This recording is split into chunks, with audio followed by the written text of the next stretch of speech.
Our story begins in the dense forest of India, where we witness a gathering of people watching a young woman named Manu. She stands poised with a spear in hand, waiting for a tiger to emerge. As the tiger approaches, intent on attacking a nearby goat, Manu hurls her spear. But rather than killing the tiger, she uses a tranquilizer, preferring to capture it alive. The tiger is placed in a cage, to be released far away.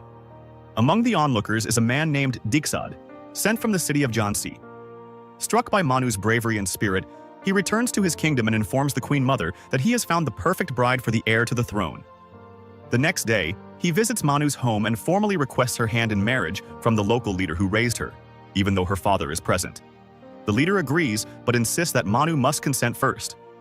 Meanwhile, the kingdom's soldiers are undergoing training, and their leader encourages them to be strong, unlike women.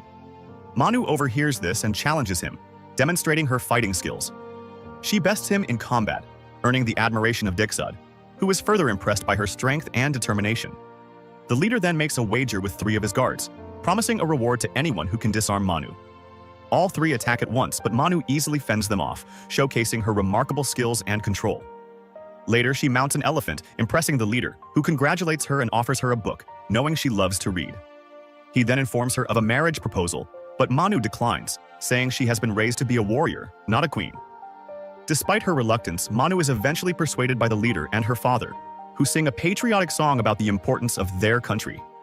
She agrees to travel to Jhansi for the wedding. As Manu prepares for the wedding, she notices a wild, untamed horse brought by the palace guards. Determined to tame it, she takes control of the horse, further demonstrating her strength. On the other side, the king is also preparing, though his mother advises him to remove his ring, a sign of his bachelorhood, but he refuses. We then meet King Sada, who is seated with a British officer discussing their plans to claim the spoils of war. They observe Manu, riding the wild horse with the grace of a skilled horsewoman. The king is captivated by her, and it's declared that she will be his queen. The wedding ceremony begins, and the king announces that from this day forth, Manu shall be known as Lakshmi, the queen of the palace. Lakshmi spends time with the king, even preventing him from killing a deer in the forest, after which they return to the palace and resume their training. The king presents her with a rare book she had long desired. One day, the king invites her to sit in the throne room, informing her that Commander Jordan will soon arrive to congratulate them on their marriage. When Jordan arrives at the market, everyone bows in respect. Anyone who refuses is harshly punished. Jordan enters the palace, where all the guards and soldiers bow, except for Lakshmi. Jordan, noticing this, glares at her and remarks that everyone in the city bows in fear of him, and no one dares to defy him. He boasts that he could turn the entire city to ashes in a single day.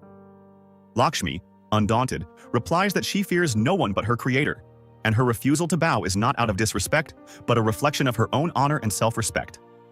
Jordan, infuriated, vows that one day she will bow before him, and that the eyes that challenge him will soon be closed. With that, he storms out of the palace. Lakshmi, filled with anger, leaves the palace and rides into the forest on her horse. There, she discovers 2 people tied to a tree, who tell her that a man named Sangaram is responsible for their predicament. Determined to confront this injustice, Lakshmi rides to the village where Sangaram resides. She places her sword to his throat, but the villagers quickly intervene, explaining that she has misunderstood the situation. Sangaram tells her that ever since colonial rule began, the village has suffered greatly, and he has been struggling to provide food for everyone. He declares that he does not recognize her as queen until she opposes the British oppressors. Returning to the palace, Lakshmi reflects on these words. The king's mother approaches her, advising her to never leave the palace again without guards.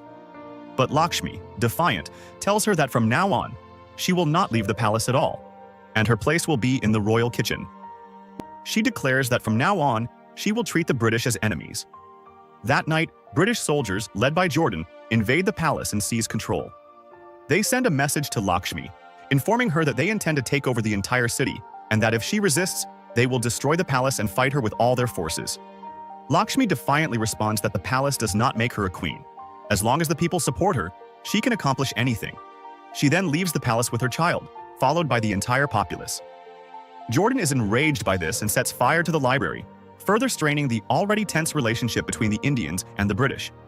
Major uprisings against the British begin to break out across the region. The British respond by displaying their military might, ruthlessly suppressing any Indian resistance. In the midst of this turmoil, a rebel group storms Jordan's palace, led by Sangaram. They kill Jordan and capture his wife and child, planning to execute them as well. Lakshmi learns of this and rushes to stop them.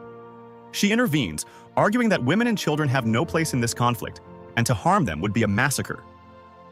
One of the soldiers agrees and begins to return the captives. However, on the way back, the group is ambushed by a band of traitorous Indians, led by Sada. They kill the guards and burn the British women and children alive. Sada then meets with the British commander, falsely claiming that Lakshmi and Jaz were responsible for the massacre. The commander, furious, immediately orders that a message be sent to the best British general, named Rose, to deal with the situation. That night, as the bodies of the children and women are being buried, Rose arrives, fully aware of everything that has transpired. He states that Sada orchestrated the massacre to provoke a war, but he plans to remain calm until he has annihilated them all. Meanwhile, after the death of Commander Jordan, Lakshmi returns to the palace. However, she keeps receiving messages from Rose, who accuses her of illegally seizing the palace and demands that she leave. Lakshmi, enraged, declares that she will not leave, even if it means starting a war. The next day, Lakshmi meets with Jaz, and they gather all the cannons and troops they have.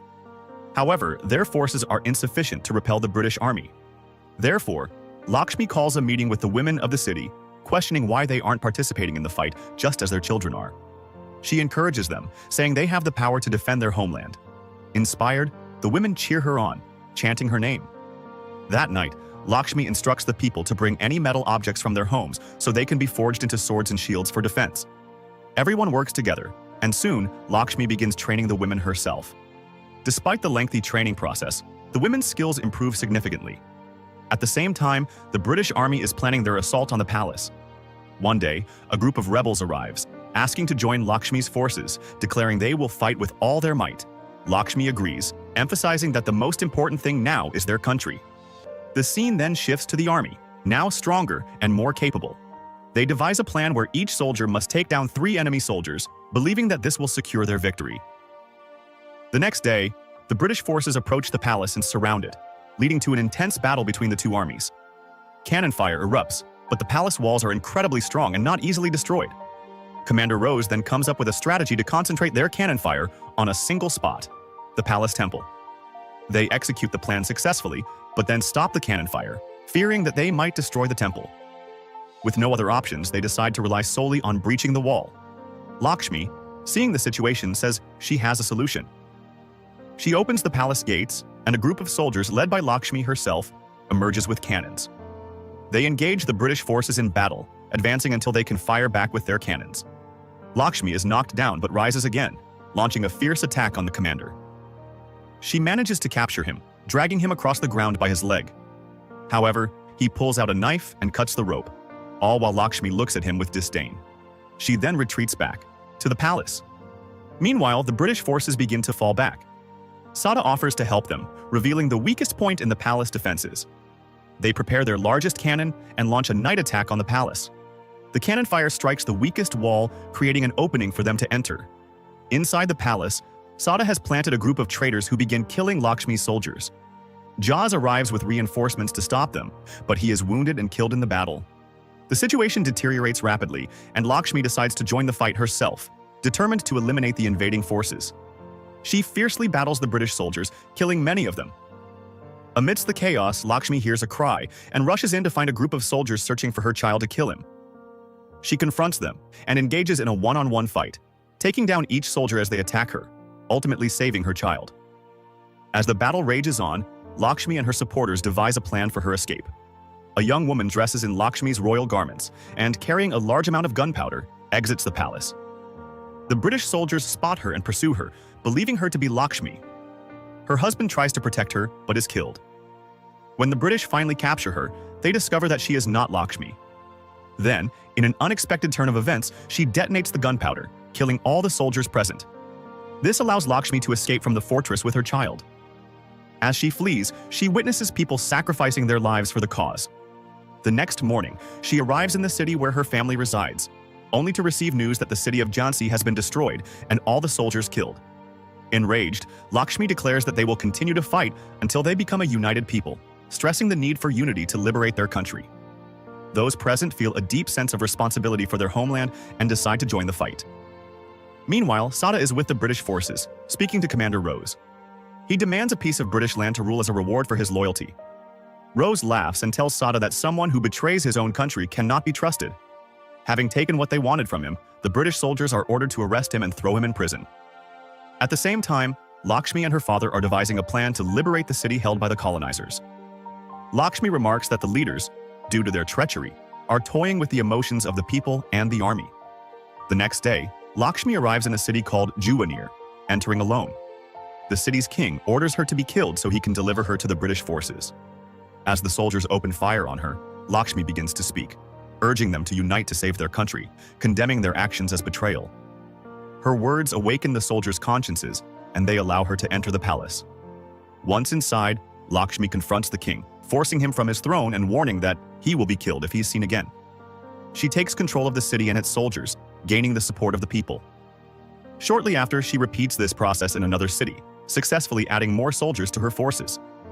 Commander Rose, furious with Lakshmi's actions, begins to have nightmares about her every night.